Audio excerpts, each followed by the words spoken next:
Clause 1 addresses the scope of the standard as applied by an organization that needs to demonstrate its ability to provide medical devices related to services according to customer and regulatory requirements. ISO 13485:2016 applies to medical devices, their accessories, and to associated services as supplied by the organization. An important requirement made by the clause is that an organization can't outsource responsibility for processes covered by this standard, even if it uses suppliers or subcontractors. In addition, the retained responsibility also extends to monitoring, maintaining, and improving such processes. Some requirements of the standard could be inapplicable to an organization depending on the activities taken. In such cases, these requirements belonging to clauses 6, 7, and 8 can be excluded from the scope of the QMS with the proper justification.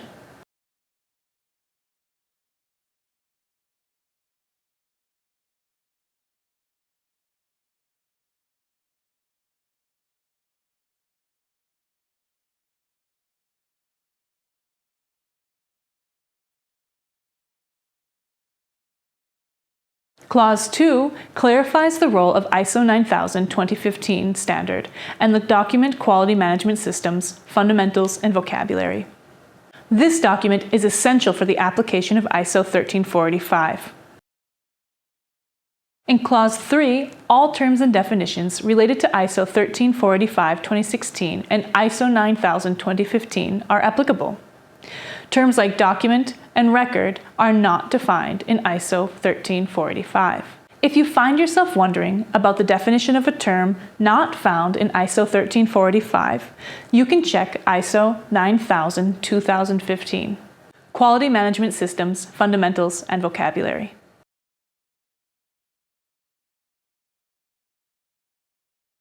Clause 4 establishes the fundamental requirements for the QMS regarding the quality policy, quality objectives, process architecture, process control, process monitoring and improvement, document and record management, and control over changes in processes, documents, and records. In this clause, you will find specific requirements for the quality manual, quality policy, quality objectives, medical device file, and the control of documents and records. For example, Clause 4.1.5 highlights the responsibility of any organization to monitor, maintain, and control any process outsourced to third parties.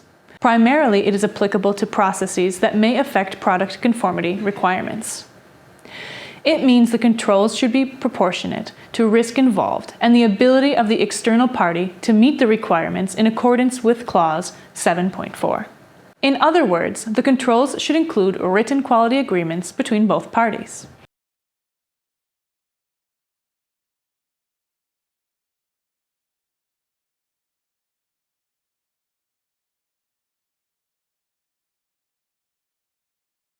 Other major topics related to the QMS in this clause is the control of documents and records. The documents should be reviewed periodically and updated frequently whenever new information about process is applied. Changes must be identified and a new version of the document must be issued. The old document should be removed from the point of use and replaced with a new version. As regards to the control of records, an appropriate procedure for identifying, preserving, and protecting records during the device lifecycle should be in place. Records serve as evidence of performing activities, and they demonstrate conformity with standard requirements.